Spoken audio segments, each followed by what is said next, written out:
muslimummaa jechuudhaan nama wal jaallata karaa rabbii goonaan bal'amni jannata tola osoo hin taane nabiyyo Muhammad hordofuun argata Allahumma salli busi birahmata kan itti amane hundi obboloota mucaan keessan kuni hedduu sin jaallata miskiina wallaalaa hin qabu barnoota du'aayi godhaa fi rabbiif si jaallata akka inni guddatu argate barnoota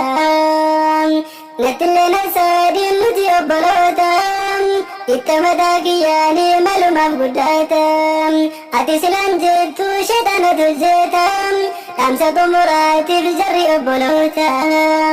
muslimni tuqaamu qaama korrifata lamuu fayyaan qabu qalbii dhukkubsata Yahudaan duraanuu isiniif tilaata adaraa dhiiga koo ofirraa eeggata biyyoota adda addaarraa kunoo jara nyaata lammii koo walloo fa'aa arabalfii dhawwaata